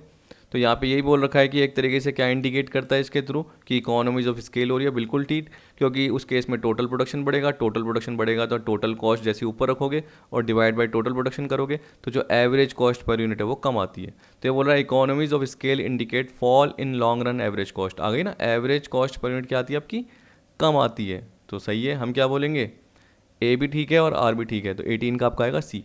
19 देखिए क्या बोल रहा है, the elasticity of substitution between two input in CES production function, constant elasticity substitution production function, जिसका हमने पहले क्वेश्चन का फॉर्मूला देखा था। तो बोल रहा है कि उसमें इलास्टिसिटी क्या रहती है, तो देखो अब देखो आपको मैंने बताया कि वो 0 भी हो सकती है और इन्फिनिट भी हो सकती है, ये भी बताया था, लेकिन जनरली क्या रहती है, 1 रहती है। तो याद रखना कि जब भी हम कांस्टेंट इलास्टिसिटी की बात करते हैं तो वो क्या रहेगी, रिमेन्स कांस्टेंट। तो 19 का क्या आएगा, सी आएगा। लेकिन मैंने बताया कि वो 0 भी हो सकती है और इन्फिनिट कब होगी, जब आपका परफेक्ट सब्सटीट्यूट हो, और 0 कब रहेगी, जब एक तरीके से आपका क्या है, कॉम्प्लीमेंट्री वाला पार्ट हो, याद रखना, ठीक है। Slope of total product curve is, तो ये देखो, अरे ये तो अब क्या बोल सकता हूँ, देखो slope of total product curve का मतलब क्या होता है, आपको पता है कि टोटल प्रोडक्ट जो भी चेंज हो रहा है वो जनरली क्या दिखाएगा, स्लोप दिखाएगा। जब भी आपने टोटल प्रोडक्ट का कर्व देखा तो आपको पता चला कि जो भी चेंजेस हो रहे हैं वो किसके थ्रू पता चल रहे हैं, एक तरीके से मार्जिनल प्रोडक्ट के थ्रू पता चल रहे हैं। तो slope of total product curve किसका बताएगा पार्ट, मार्जिनल प्रोडक्ट का पार्ट बताएगा। आप चाहे एक बार कर्व में जाके देख लो ना, आपको पता चल जाएगा, क्योंकि आपको पता है कि टीपी का मतलब क्या होता है, सिग्मा एमपी। तो जब मैंने आपको ये वीडियो कवर कराई थी तब भी मैंने आपको बताया था कि एक तरीके से जो भी रेट ऑफ टीपी होती है वो किसके थ्रू होती है, रेट ऑफ एमपी जो होती है वो किसको डिनोट करती है, टीपी को डिनोट करती है। रेट ऑफ एमपी किसको डिनोट करती है, टीपी को डिनोट करती है। तो आपका जो ऐसे पार्ट जा रहा है फिर यूँ जाके यूँ जा रहा है, तो जनरली ये किससे रिलेटेड है, इस एमपी से रिलेटेड है। एमपी का जो भी एरिया होगा अंदर का, जो मैंने बताया था, वो एक तरीके से किसको डिनोट करेगा, टीपी को डिनोट करेगा। कि अगर एमपी के अंदर के एरिया का आप टोटल करोगे तो इज इक्वल टू क्या होगा, टीपी, क्योंकि टीपी का फॉर्मूला क्या होता है, is equal to sigma MP. ठीक है, हर यूनिट का जो एमपी है वो जोड़ दोगे। कहाँ गए, अब इधर आ गए अपन। क्वेश्चन क्या इस बार ज़्यादा है थोड़े, तो टाइम लग जाता है। देखो तो देखो यहाँ पे बोला slope of total product curve is MP, बिल्कुल ठीक है, 20 का ए होगा आंसर। फिर आपको 21 में बोल रखा है average product reaches it maximum when. अब बताइए, अब देखिए इसमें ऑप्शन बहुत सारे दे रखे हैं, तो बार बार मैं आपको कर्व की तरफ तो नहीं लेके जाऊंगा, लेकिन वहाँ पे आप एक बार जाके देख लेना। आपको पता है कि एवरेज प्रोडक्ट कहाँ मैक्सिमम होता है, जहाँ पे आपको पता है कि आपका मार्जिनल प्रोडक्ट गिर रहा है, और जैसे एवरेज प्रोडक्ट एक तरीके से आपका नीचे से, यानी थोड़ा सा मैंने गलत बना दिया, 1 मिनट। तो आपको पता है कि जो आपका मार्जिनल प्रोडक्ट का पार्ट है जो आपने पर्टिकुलर बनाया, और एक तरीके से जो भी पार्ट जा रहा है तो ये हाई पे होगा आपका एवरेज, फिर उसके बाद यहाँ से डाउन होना चालू हो जाएगा। ठीक है, जो कि एक तरीके से आपको पता है कि आप क्या बोलते हो, जो आपकी फर्स्ट स्टेज जहाँ से एक तरीके से एंड होती है। तो जनरली बोल रहा है average product reached it maximum when it is equal to marginal product, जब वो मार्जिनल प्रोडक्ट के इक्वल हो। मार्जिनल प्रोडक्ट जब ज़्यादा होगा वो इन्फ्लेक्शन पॉइंट कहलाता है। क्या कहलाता है, इन्फ्लेक्शन। ये फर्स्ट स्टेज आपकी एंड हो रही होती है। फिर भी अगर आपको कर्व देखना है तो कर्व के थ्रू पता चल जाएगा, ये वाला सारा पार्ट कर्व में है तो आपको पता चल जाएगा। देखो एपी क्या है, मैक्सिमम है, उसके बाद डाउन होना चालू हो रहा है। तो एवरेज प्रोडक्ट कहाँ मैक्सिमम है, जब वो एमपी के साथ इक्वल है। तो ये जरूर याद रखना। इस तरीके से आपको पता चल जाता है। तो यहाँ पे हम बोल सकते हैं क्या होगा, it is equal to M P. Average product कम मैक्सिमम पहुँचेगा जब वो एम पी के इक्वल हो। ठीक, अब आपका 22 दे रखा है, ये बोल रहा है if M P is greater than average product then as output is increase. आपको पता है कि एम पी ए पी से कब ग्रेटर होता है। अब कर्व देखिए, मैंने बार बार आपको ये बोला, तो देखिए कर्व पे लेके जाता हूँ और आप देखिए जब एम पी ग्रेटर देन, ये एम पी है, ग्रेटर देन ए पी हो, तो आपको पता है कि तब क्या है, ए पी बढ़ रहा होता है। तो जब भी आपको बोले कि M P is greater than A P, तो आप क्या बोलोगे, ए पी इंक्रीजेज। जब आप बोलोगे A P is greater than M P, या उल्टा बोल सकते हो, जब M P is less than A P, तो उस केस में क्या बोलोगे, ए पी डिक्रीजेस। तो अभी हम क्या बोलेंगे, जब भी M P is greater than A P हो तो ए पी इंक्रीजेस। ठीक है, तो देखिए क्या बोल रहा है, if M P is greater than A P then as output is increased. तो जैसे ही आउटपुट बढ़ाते हैं तो ए पी क्या करता है, डिक्रीज करता है, इंक्रीज करता है, इंक्रीज करता है। तो 22 का क्या आएगा, ई आएगा। अगर इसका उल्टा आ जाए कि M P is less than A P, या ऐसे आ जाए कि A P is greater than M P, A P ज़्यादा हो, तो आपको पता है ए पी ऊपर है और एम पी नीचे है, तो उस केस में हम क्या बोलेंगे, ए पी गिर रहा है, ए पी गिर रहा है। ठीक, याद रखना। तो जब भी एम पी ऊपर हो तो ए पी नीचे होता है, ए पी जनरली बढ़ रहा होता है। और जब भी ए पी ऊपर हो और एम पी नीचे हो तो हम क्या बोलेंगे, एक तरीके से ए पी गिर रहा है। तो अभी हम बोलेंगे ए पी बढ़ रहा है, आउटपुट बढ़ने के साथ साथ ए पी बढ़ रहा है क्योंकि एम पी ऊपर है। अब देखिए उल्टा आ गया अगले वाले में, if A P is greater than M P then as output is increase. जैसे आउटपुट बढ़ाएंगे तो ए पी भी डिक्रीज होना चालू हो जाएगा। तो 23 का क्या आएगा आपका, डी। तो 22 का आएगा ई और 23 का क्या आएगा, डी, ए पी डिक्रीजेस। समझ गए। अब 24 सारा पार्ट कर्व में। अगर आपको कर्व आते हैं एग्जाम में तो आप कुछ भी बना सकते हो, याद रखना। चाहे आप कॉस्ट की बात भी कर रहे हो, कॉस्ट के रिलेशन भी आते हैं बहुत सारे, जो कि मैं अगली वीडियोज़ में आपको बताऊंगा, तब जाके भी देखना। पर्टिकुलर बहुत बार क्वेश्चन आ चुके हैं, जैसे दिसंबर 19 में आया, लोगों ने गलत किया। गलत क्यों करा, क्योंकि उन्हें जनरली क्या था, कर्व का पार्ट नहीं पता था, या उन्हें शेड्यूल बनाना नहीं आता था। अगर वो शेड्यूल भी बना लेते तो जनरली उन्हें समझ में आ जाता। देखिए अब इसमें क्या बोल रखा है 24 में, the output elasticity of labour is equal to 1 at the level of output where average product is at maximum. तो ये बोल रहा है कि जहाँ पे एवरेज प्रोडक्ट अपना मैक्सिमम पे होता है वहाँ पे क्या होगा, equal to 1 at the level of output. तो ऐसा लेवल ऑफ आउटपुट जहाँ पे आपका एवरेज प्रोडक्ट मैक्सिमम है, वहाँ पे ये क्या होगा, इक्वल टू 1 होगा। चलिए अगला बढ़ते हैं। देखो अगर आपको ये नहीं भी आता तो कैसे सही करते हैं। देखिए यहाँ पे आपको बताया कि आउटपुट इलास्टिसिटी का मैंने आपको फॉर्मूला बताया हुआ है। तो आप क्या बोलते हो सर, परसेंटेज चेंज। एक बार मैं लिख लेता हूँ ना, ताकि आपको देखो मैं बार बार आपकी गलती बता सकूँ। क्या है, लेबर, ऊपर देखिए क्या है, परसेंटेज चेंज इन, क्या करेंगे अपन, आउटपुट। अब देखिए इस पे ध्यान देते रहना बार बार, ये पूरा लिख लेता हूँ। तो आप देख सकते हो बोल रहा है कि the percentage change in labour required to produce 1 more unit of output. गलत हो गया, percentage change in labour required to produce 1 more unit नहीं, परसेंटेज चेंज इन आउटपुट। तो आपको पता है कि अगर पहले लेबर कितने लग रहे थे, मान लो 2, जैसे ही मैंने 2 से 3 बढ़ाया, और 2 पे जैसे प्रोडक्शन कितना हो रहा था, 100 यूनिट का, और 3 पे कितना होने लग गया, मान लो 150 का। कितना हो गया, 150 का हो गया। तो आप सोचिए कि जैसे ही परसेंटेज चेंज किया, परसेंटेज मतलब 2 से 3 लेबर, मतलब 1/2, एक लेबर बढ़ा और बेस कितना है 2 × 100। तो परसेंटेज निकालने आती है ना चेंज, कि कितना आया, 50%। कितना आया, तो नीचे मैंने क्या करा, 50% करा, नीचे क्या करा, 50%। तो मेरा आउटपुट भी तो परसेंटेज में आना चाहिए, कि 100 से 150 यानी 50/100 × 100, 50/100 × 100, 50%। जबकि यहाँ पे क्या बोल रहा है कि the percentage change in labour required to produce 1 more unit of output. यहाँ पे तो यूनिट दे दी, गलत हो गया, जबकि ऊपर क्या देना चाहिए था, परसेंटेज देना चाहिए था। तो अगर यहाँ पे लिखा होता कि percentage change in labour required to produce percentage change in output, तो हम क्या बोलते, सही होता। तो यहाँ ये गलत हो गया एक तो।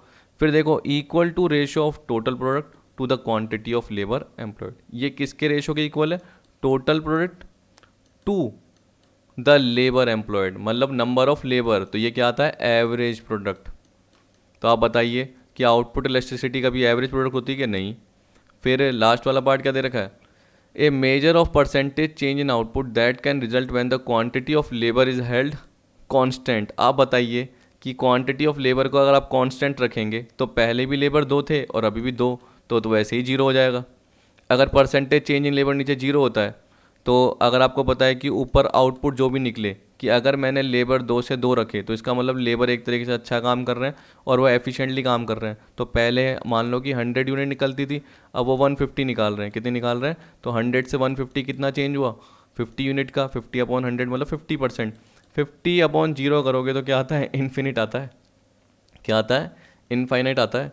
तो वो जनरली पार्ट एक तरीके से गलत हो गया। तो हम क्या बोल सकते हैं? ए ठीक है। तो अगर हमें नहीं आ रहा होता तब भी ये गलत हो रहे होते अगर फॉर्मूला पता रहता। तो यहाँ पे हमेशा याद रख लेना कि जब भी आउटपुट इलास्टिसिटी ऑफ लेबर की बात करते हैं तो जहाँ पे हमारा ए पी मैक्सिमम होगा तो वो किसके इक्वल होगा? 1 के इक्वल। जहाँ भी हमारा ए पी मैक्सिमम होगा तो आउटपुट इलास्टिसिटी ऑफ लेबर क्या होगा? इक्वल टू 1, यानी वो कांस्टेंट रहेगा। क्या रहेगा? कांस्टेंट रहेगा। The point of inflection on the total product curve correspond to the level of output where. यहाँ पे बोल रहा है कि इन्फ्लेक्शन का पॉइंट टोटल प्रोडक्ट कर्व का कहाँ पे रहता है? ठीक, आपको पता है कि जब मैंने इन्फ्लेक्शन पॉइंट का पार्ट आपको बताया ये वाला, तो अगर आपको ध्यान हो तो मैंने बताया था यहाँ पे मार्जिनल प्रोडक्ट मैक्सिमम रहता है, वहाँ पे आपका इन्फ्लेक्शन पॉइंट रहेगा टीपी का, कि यहाँ पे एक तरीके से टीपी आपकी क्या है? इंक्रीजिंग रेट से बढ़ेगी।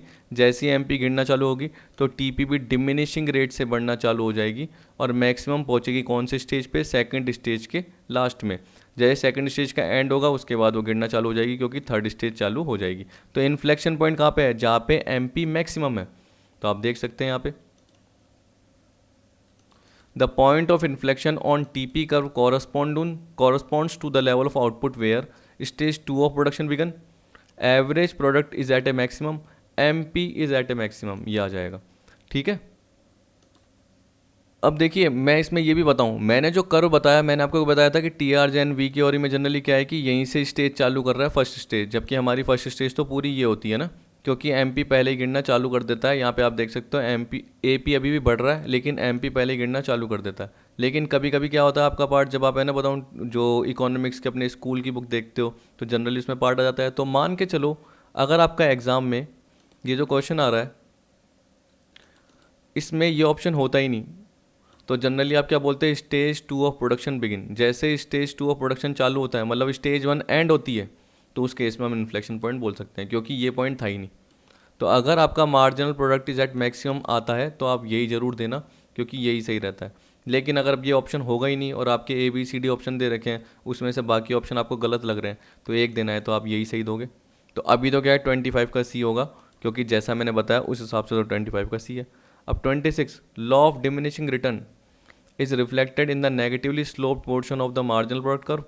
और सिंपल सी बात है, अभी भी बताया था नेगेटिव मार्जिनल प्रोडक्ट, तो यही पार्ट रहेगा आपका 26 का है। तो टाइम वेस्ट करने की जरूरत नहीं है, बाकी आपको देखने की जरूरत भी नहीं रहेगी। Stage 2 of production begins at the point, तो ये बोल रहा है stage 2 of production begins at the point. किस पॉइंट पे स्टेज 2 चालू होगा?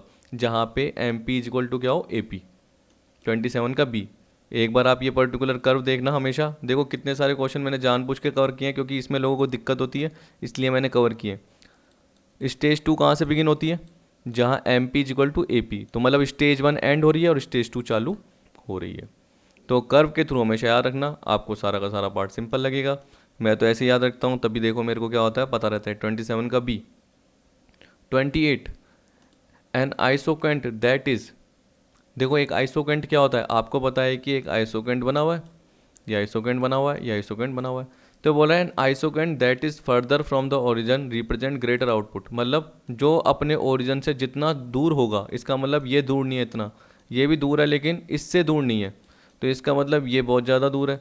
तो आपको पता है कि यहाँ 100 यूनिट निकल रही है या 200 निकल रही है और यहाँ 300 निकल रही है, तो बिल्कुल सही बोल रहा है कि जितना फर्दर फ्रॉम होगा मतलब जितना दूर होगा ओरिजिन से उतना ज़्यादा आउटपुट निकलेगा, बिल्कुल ठीक है। फिर आपको बोल रहा है flatter represent the trade off between input that are poor substitute.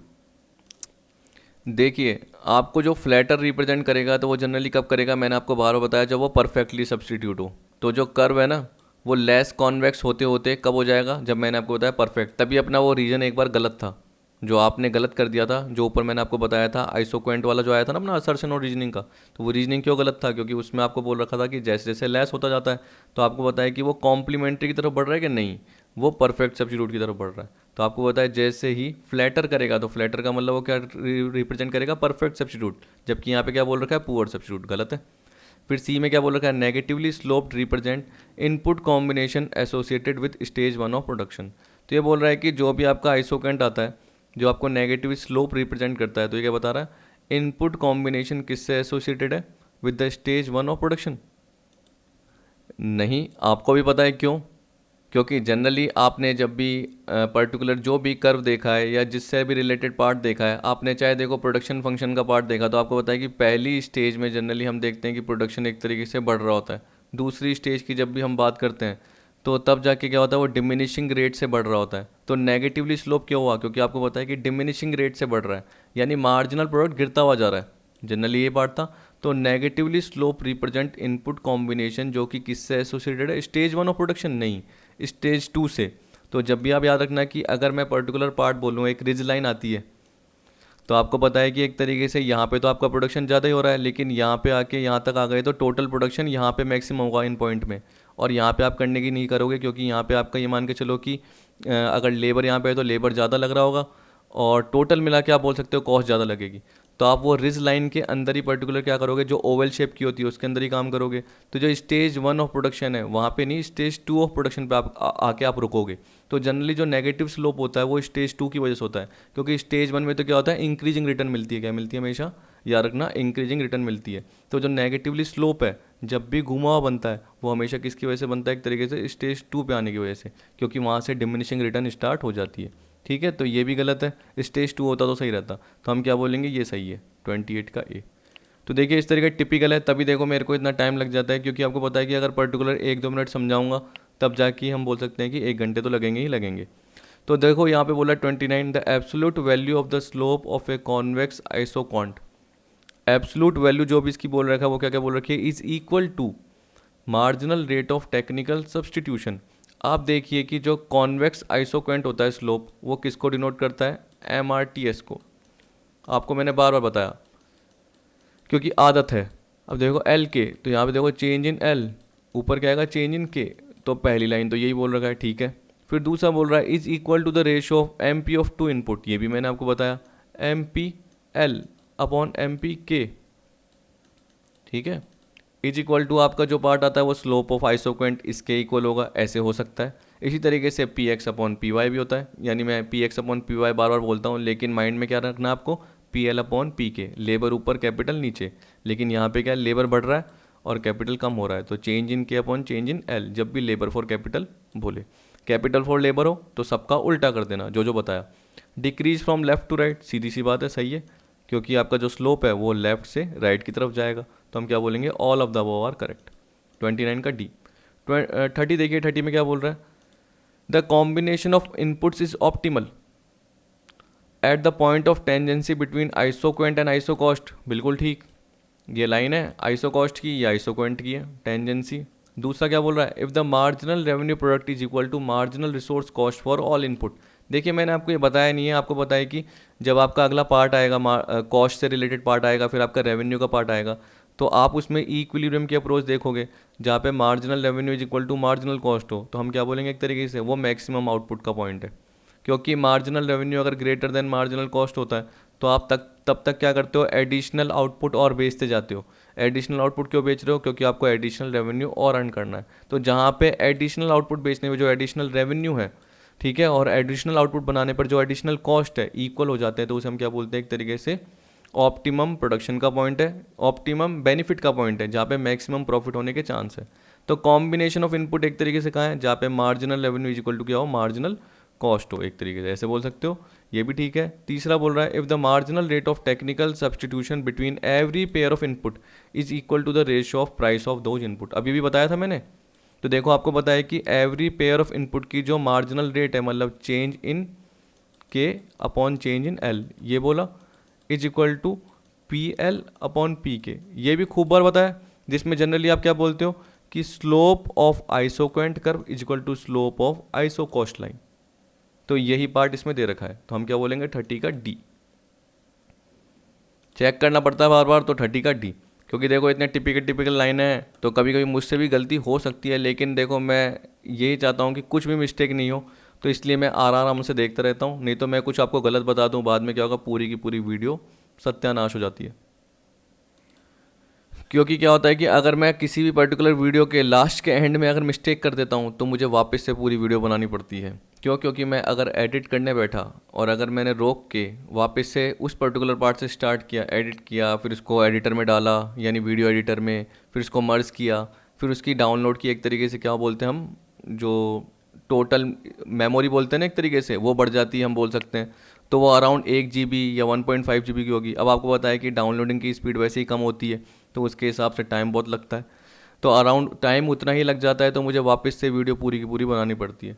तो उस हिसाब से आराम आराम से देखना पड़ता है, क्योंकि ऑप्शन बहुत सारे हैं और ऑप्शन टिपिकल भी आपको पता है। अब 31 में देखो क्या बोल रहा है, an iso cost line will be shifted further away from the origin if the prices of both input increases, if total cost increases, if there is an advance in technology, all of the above are correct। कईयों ने क्या कर दिया, all of the above are correct। अब बताइए, ध्यान भी नहीं देते हैं कि आइसो कॉस्ट लाइन है, जनरली वो किससे रिलेटेड लाइन है, एक तरीके से आउटले लाइन बोलते हैं। क्या बोलते हैं उसको, इतनी बार बताया, क्या बोलते हैं उसको, आउटले लाइन बोलते हैं, आइसो कॉस्ट लाइन। तो आपकी लाइन कब बढ़ेगी जनरली, ये बोल रहा है। तो आप बता सकते हो ना। देखो वैसे तो क्या बोलोगे सर, एडवांस इन टेक्नोलॉजी होगा तो होगा। आप खुद सोचिए, या बोलोगे sir price of both input increase हो गई तो आ गया। अरे जब आपके पास क्या होगा, बजट की बात करते हैं, आइसो कॉस्ट का मतलब क्या है, आपके पास 60 रुपीज़ थे, मैंने क्या एग्जांपल आपको दिया, या शायद मैंने 100 रुपीज़ का एग्जांपल दिया था, जिसमें मैंने आपको बताया था लेबर की प्राइस 10 रुपीज़ है और कैपिटल की प्राइस 20 रुपीज़ है। तो लेबर के पूरे आप क्या कर सकते हो, 10 यूनिट ले सकते हो एक तरीके से यूज़, और कैपिटल की पूरी 5 यूनिट ले सकते हो। तो पर्टिकुलर आपका ये पार्ट बना। तो यानी एक तरीके से 100 रुपीज़ के बजट में आप इतना ही प्रोडक्शन कर सकते हो यहाँ तक का, जहाँ पे एक तरीके से आइसोक्वेंट आपको टच कर रहा हो, टेंजेंट कर रहा हो। लेकिन आप कब बढ़ाओगे अपनी आइसो कॉस्ट की लाइन को, आपका जो 100 का बजट था अगर वो 200 का हो गया, यानी आपके फाइनेंशियल रिसोर्स इंक्रीज हो गए, तो उस केस में क्या होगा, आपकी टोटल कॉस्ट भी बढ़ेगी और आपको 100 की जगह 200 रुपीज़ लगाने पड़ेंगे, क्योंकि आपको अपना प्रोडक्शन का लेवल भी बढ़ाना है। तो क्या आएगा, टोटल कॉस्ट इंक्रीजेज। क्योंकि दिमाग लगाओ, अगर प्राइस बढ़ती है, प्राइस का मतलब क्या होता है, लेबर की कॉस्ट मतलब वेज रेट, और कैपिटल की कॉस्ट, ठीक है, कॉस्ट ऑफ कैपिटल मतलब प्राइस ऑफ के। तो अगर प्राइस ऑफ लेबर और प्राइस ऑफ कैपिटल बढ़ जाती है, तो उस केस में तो कहाँ शिफ्ट होता है, वो लेफ्टवर्ड शिफ्ट होता है। लेफ्टवर्ड क्यों होता है, क्योंकि उस केस में हम कम यूनिट ऑफ लेबर और कम यूनिट ऑफ कैपिटल ले पाएंगे। तो आपका जो पहले कर बन रहा था उसकी जगह वो लेफ्ट में शिफ्ट हो जाएगा। लेकिन टोटल कॉस्ट बढ़ने से एक तरीके से वो राइट की तरफ शिफ्ट होगा, क्योंकि आपके पास बजट ज़्यादा आ गया है। तो 31 का जनरली क्या आएगा आपका, बी। ठीक है, तो इसका अपना जो पार्ट आएगा वो 31 का क्या आएगा, बी आएगा। अब 32 में क्या बोल रहा है, if isoquants are plotted on a graph with capital measured on the vertical axis and labour on the horizontal axis. आपको बोल रहा है कि जो लेबर है वो हॉरिजॉन्टल पे और कैपिटल जो है वो वर्टिकल एक्सिस पे है, और एक आइसोक्वेंट प्लॉट किया जाता है ग्राफ पे, then an increase in the wage rate will cause the isocost line. तो वो आइसोकॉन्ट आपका प्लॉट किया जाता है, उसको तो छोड़ो, वो तो प्लॉट है, लेकिन यहाँ पे क्या बोल रहा है, then an increase in the wage rate will cause the isocost line. आप सोचिए कि अगर वेज रेट बढ़ गई, तो देखो यहाँ पे हम यूनिट की बात करते हैं, किसकी बात करते हैं, जो भी आइसो कॉस्ट लाइन है वो एक तरीके से किससे होती है कि कितनी यूनिट यूज़ हो रही है। तो अगर वेज रेट बढ़ गई तो हमें क्या करनी पड़ेगी, लेबर की यूनिट कम करनी पड़ेगी, यानी नंबर ऑफ वर्कर कम एम्प्लॉय करने पड़ेंगे। तो मान लो पहले यहाँ पे लाइन थी, अब अगर वो लेफ़्ट की तरफ शिफ्ट हो गई तो उस केस में क्या बन जाएगा, यहाँ बन जाएगा। तो आप देखिए पहले ज़्यादा फ्लैटर था। जब भी आपको पता है कि कोई कर्व बनता है, मैंने डिमांड में बताया था कि मार्केट डिमांड का कर्व जनरली फ्लैटर बनता है और इंडिविजुअल का क्या बनता है, नॉर्मल स्टीपर बनता है। लेकिन दोनों का मिला के क्या बन जाता है, वो फ्लैटर बन जाता है, क्योंकि इंडिविजुअल डिमांड ए कंज्यूमर की, बी कंज्यूमर की, सी कंज्यूमर की मिला के मार्केट डिमांड बनती है। तो वैसे ही मान के चलिए कि जो आपका पहले कर्व था वो जनरली क्या था, फ्लैटर था। किसके कंपेरिजन में, जो अब नया कर्व बना है, जो नया कर्व बना है वो क्या बना है, स्टीपर बना है। क्या बना है, स्टीपर। क्यों, क्योंकि वो लेफ्ट की तरफ शिफ्ट हो गया। अगर वो राइट की तरफ शिफ्ट होता, राइट की तरफ कब होगा, जब वेज रेट क्या हो जाएगी, कम हो जाएगी। अगर वेज रेट बढ़ जाती है तो हम लेबर कम यूज़ कर पाएंगे, लेबर कम यूज़ कर पाएंगे, तो पहले ये यूज़ कर रहे थे अब कम यूज़ कर पा रहे हैं, तो वो स्टीपर बनेगा। तो यहाँ पे बोल रहा है कि आइसो कॉस्ट लाइन क्या होगी, to become steeper and the optimal quantity of labour will decrease. आपको बोल रहा है optimal quantity of labour will, तो क्वांटिटी देखो कम हो जाएगी, बिल्कुल ठीक है। तो ढंग से पढ़ के देखना, एक तो स्टीपर हो जाएगा, और क्वांटिटी मैंने क्या बताया था, यहाँ पे हम यूनिट लिखते हैं, यूनिट मतलब क्वांटिटी, कितने नंबर ऑफ वर्कर, तो वर्कर कम हो जाएंगे। क्योंकि वेज रेट बढ़ गई तो हम अफोर्ड नहीं कर पा रहे। क्यों, क्योंकि एक बजट कॉन्स्टेंट है, बजट की लिमिटेशन है कि हमारे पास कितने रुपए हैं, 100 रुपीज़ ही हैं। 100 रुपीज़ में हम क्या कर सकते हैं, या तो 10 लेबर लगा सकते हैं या 5 कैपिटल लगा सकते हैं। लेकिन वो 10 रुपये की लेबर वाला पार्ट अगर 20 हो जाता है तो अब हम सिर्फ 5 लेबर ही लगा सकते हैं। तो 5 लेबर के या 5 कैपिटल के, तो कैपिटल का पार्ट तो वही रहेगा, लेकिन लेबर का पार्ट क्या हो जाएगा, लेफ्ट की तरफ शिफ्ट हो जाएगा। तो 32 का क्या आएगा आपका, ए आएगा। और बाकी देख लेना, इतना पार्ट नहीं रहेगा, क्योंकि एक में क्या बोलेगा, स्टीपर है, फिर इंक्रीज बोल देगा, जबकि आपको बताया कि क्वांटिटी इंक्रीज नहीं होती। फिर एक में फ्लैटर बोल देगा। फ्लैटर जनरली कब होता है, जब वेज रेट डिक्रीज हो। तो फ्लैटर में क्या होता है, जनरली हम बोल सकते हैं कि लेबर एक तरीके से इंक्रीज हो जाएंगे। तो जब भी आपका अगर डी ऑप्शन देना है तो कब दोगे, जब वेज रेट डिक्रीज हो जाती है। तो वेज रेट डिक्रीज होने से फ्लैटर होगा। फ्लैटर मतलब क्या होगा, कर्व आपका राइट की तरफ शिफ्ट होगा, तो आपकी जो लेबर की क्वांटिटी है वो ज़्यादा लगेगी, क्योंकि आप ज़्यादा यूज़ कर सकते हो, क्योंकि वेज रेट कम हो गई तो आप और लेबर अफोर्ड कर सकते हो। पर अभी क्या है, इंक्रीज हुई है, तो उल्टा होगा, जनरली ये बोल सकते हो आप। तो बिकम स्टीपर, और क्वांटिटी क्या होगी लेबर की, डिक्रीज होगी। 32 का ए। अब 33 में क्या बोल रखा है, a line that connects all points where the marginal rate of technical substitution is equal to the ratio of input price is called. देखिए, अगर आपने पर्टिकुलर, आपको पता है कि एक लाइन जहाँ पे आपको पता था कि ये पार्ट था, ये आइसोकॉस्ट लाइन का पार्ट था, ये आपका पार्ट था, तो आपके पर्टिकुलर बहुत सारे क्या कर रहे थे, टेंजेंट मिल रहे थे। तो वो लाइन जो बढ़ती हुई जा रही है, यानी जहाँ जहाँ आपका क्या मिल रहा है, एक तरीके से इक्विलिब्रियम की अप्रोच मिल रही है। लेकिन आपको पता है कि आपका बजट बढ़ता जा रहा है, आपका बजट बढ़ता जा रहा है। क्यों, क्योंकि फाइनेंशियल रिसोर्स आपके बढ़ गए। तो जो एल एम एन मैंने आपको बताया था कनेक्ट करता हुआ, तो जनरली वो क्या कहलाता है, एक्सपांशन पाथ। क्या कहलाता है, तो यहाँ पे ढंग से पढ़ना है, a line that connect all points. कईयों ने उसको क्या कर दिया, आइसोकॉस्ट लाइन लिख दिया होगा, तो गलत है। ये जनरली क्या कहलाएगा, एक्सपांशन पाथ कहलाएगा। ठीक है, 33 का सी। और वेज रेट कम ज़्यादा होने से जो आपका क्या लाइन जॉइंट करता है, जनरली वेज रेट कम हो गई, देखो जैसे वेज रेट कम हो गई तो आपका लेबर ज़्यादा बढ़ गए, वेज रेट कम हो गई, लेबर ज़्यादा बढ़ गए, तो आपका जो भी कर्व मिला आइसोक्वेंट का, तो उसको जो भी आपने ज्वाइन करा वो क्या बनाता है, प्राइस फैक्टर कर्व बनाता है। क्या बनाता है, प्राइस फैक्टर कर्व। तो एक्सपांशन पाथ हमेशा क्या बताएगा कि आपकी जो आइसो कॉस्ट लाइन है वो बढ़ गई है, दोनों तरफ से, लेबर की तरफ से भी और कैपिटल की तरफ से। क्यों, क्योंकि आपके फाइनेंशियल रिसोर्स बढ़ गए। फाइनेंशियल रिसोर्स बढ़ने से आपका बजट भी बढ़ जाएगा और आप ज़्यादा एक्सपेंसेस कर सकते हो, मतलब आप टोटल कॉस्ट बढ़ा रहे हो, टोटल कॉस्ट बढ़ा रहे हो, तो आपका जो कर्व पहले था उसकी जगह आपको आगे मिलेगा, उसकी जगह आगे मिलेगा। तो उस केस में जो आइसोक्वेंट का जो पार्ट होगा वो भी आगे मिलेगा, फिर वो भी आगे मिलेगा, तो जो लाइन ज्वाइंट करती जाएगी वो एक्सपांशन बात कहलाएगी। सीधी सी बात है। तो 33 का क्या आएगा आपका, सी। अब 34 देखिए क्या बोल रहा है, if the output elasticity of all input use by firm are sum together then the total will be. आपको बताया कि देखो, मैंने आपको बताया कि अगर आउटपुट इलास्टिसिटी लेबर की, कैपिटल की, वो जोड़ दी जाती है, तो आपको बताया अल्फ़ा प्लस बीटा अगर जोड़ दी जाए तो वो क्या होनी चाहिए, इक्वल होनी चाहिए। Will be equal to 1 if return to scale are constant. पर आप बोलोगे सर ग्रेटर भी तो सकती है, हो सकती है, अगर रिटर्न टू स्केल इंक्रीजिंग हो, क्या हो, इंक्रीजिंग हो, और लेस देन 1 हो सकती है, लेकिन अगर रिटर्न टू स्केल क्या हो, डिक्रीजिंग। तो अगर बोल रहा है कि जो इंडिविजुअली लेबर काम कर रहा है और कैपिटल भी यूज़ हो रही है, अगर उन सबको जोड़ देते हो तो अगर ग्रेटर देन 1 होता है तो रिटर्न टू स्केल इंक्रीजिंग होती है, इसलिए गलत है। अगर इक्वल टू 1 होता है तो कांस्टेंट, बिल्कुल ठीक है। लेस देन 1 होता है तो डिमिनिशिंग होती है, तो ये भी गलत है, यहाँ इंक्रीजिंग बोल दिया, तो हम क्या बोलेंगे, हमारा बी ठीक है, 34 का बी, क्योंकि ये क्राइटेरिया पूरा कर रहा है। अब 35, which one of the following is not a characteristic of production technologies that can be describe by the Cobb Douglas production function. आपको देखो ये बोल रहा है कि इसमें से कौन सी कैरेक्टरिस्टिक ऐसी नहीं है जो कि कॉब डगलस प्रोडक्शन फंक्शन की नहीं है। तो हमें एक बतानी है कोई सी भी, तो हम देख सकते हैं the marginal product of an input divided by the average product of that input is constant. देखिए जनरली तो यहाँ पे तो ऐसा कुछ बोल नहीं रखा कि एम पी जो इनपुट की होगी वो डिवाइड बाय क्या करेंगे, ए पी से, ऐसा कुछ पार्ट नहीं है। एम पी जो करोगे एल को वो एम पी के से डिवाइड करोगे, तो जनरली वो पार्ट आपका फिर भी आ सकता है, क्योंकि एम पी का पार्ट उसमें था, ठीक है, निकालने का, तो जनरली अप्लाई हो सकता है। ये विल भी अप्लाई नहीं होगा, जहाँ तक मेरे को ध्यान है ए पी का पार्ट नहीं आता, आपका किसका आता है, M P L upon M P के का पार्ट आता है। हाँ हाँ, कन्फर्म कर लिया मैंने, तो M P L upon M P के आता है, क्योंकि मेरे पास देखो कुछ कुछ पॉइंट लिखे हुए हैं। तो अगर मैं आपको एम पी एल का बताऊँ तो क्या होता है, alpha into A P L भी बोल सकते हो। वैसे मैंने दूसरा तरीका भी बताया था, एम पी एल का मतलब क्या होता है, change in Q upon change in L बोलते हैं।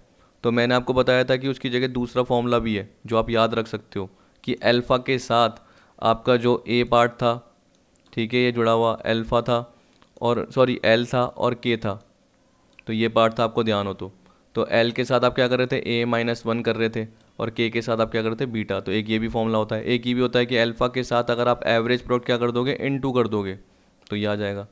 तो ये बोल रहा है marginal product of an input divide by average product of that input is constant, तो ये नहीं हो सकता जनरली। फिर आपको बोल रहा है the exponent will be sum to 1 if return to scale are constant. ये बोल रहा है, देखिए कैरेक्टरिस्टिक बोला है ना, कौन सी नहीं है, the exponent will be sum to 1 if return to scale are constant. और सॉरी इसमें मैंने एक गलती कर दी, आपका जो ए पॉइंट है ना ये सही है, क्योंकि यहाँ पे जनरली देखो मैंने अभी क्या बोल दिया, एम पी एल और अपॉन एम पी के होता है, और अगर आप एम पी एल का पॉइंट पुट करते हो तो जनरली क्या होता है, alpha into A P L, ठीक है। और एम पी के का पॉइंट करते हो तो जनरली हम उसको बीटा बोलते हैं, तो बीटा इंटू ए पी के, एवरेज प्रोडक्ट ऑफ कैपिटल, यही बोलते हो आप।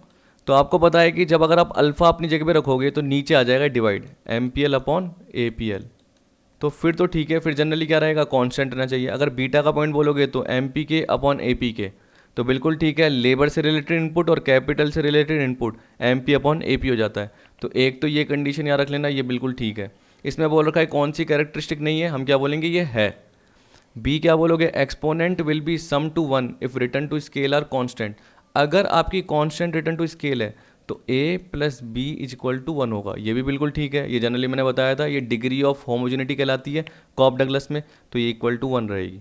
फिर आपको सी बोल रखा है linear regression can be use to estimate the parameter of the function. तो आपको पता है कि जब मैंने कॉप डगलस का आपको फॉर्मूला बताया था, उसमें बताया था a, फिर आपको l, फिर आपको याद है k। देखो जैसे मेरे को याद होगा वैसे आपको भी याद हो जाएगा, यहाँ पे अल्फा बताया था, यहाँ पे बीटा बताया था, तो आपको पता है कि यहाँ पे q का फंक्शन था। तो अगर आपको इसको लीनियर फॉर्म में कन्वर्ट करना है तो आपको इसको log दे देना है, log q, फिर log a, फिर आपने अल्फा को आगे रखा, फिर log l, ऐसे किया था। फिर आपको पता है कि आपने बीटा को आगे रखा, फिर log k। तो आप उसको लीनियर फॉर्म में कन्वर्ट कर सकते हो और लीनियर रिग्रेशन उसकी बना सकते हो। तो हम बोलेंगे बिल्कुल ठीक है, ए भी ठीक है, ए में थोड़ी गलती हो गई थी, लेकिन देखो वो ये कि लिखा हुआ है पार्ट कवर कर लिया, क्योंकि मेरे को भी थोड़ा लगा कि यार M P L is equal to alpha into A P L होता है, तो एल्फा इज इक्वल टू क्या हो जाएगा, M P L upon A P L. तो एम पी एल मतलब marginal product of an input, marginal product of labour divided by average product of that labour is constant, तो generally क्या रहेगी, वो constant रहेगी, ठीक है। बीटा में भी यही होगा, M P K upon A P K, तो याद रख लेना इस तरीके से कांस्टेंट रहती है। तो ये भी एक प्रॉपर्टी है जो मैंने शायद नहीं लिखवाई थी, तो आपको याद रखना है, ये भी आएगा। ये फिर भी मैंने बताई हुई थी खूब बार, ये भी जनरली मैंने कवर कराया लीनियर का पार्ट। तो हम क्या बोलेंगे, all of the above are characteristic of Cobb Douglas. इसमें बोला था कौन सी नहीं है, तो हम क्या बोलेंगे, तीनों की तीनों है, तभी डी में क्या आएगा, all of the above are characteristic of Cobb Douglas production function, ठीक।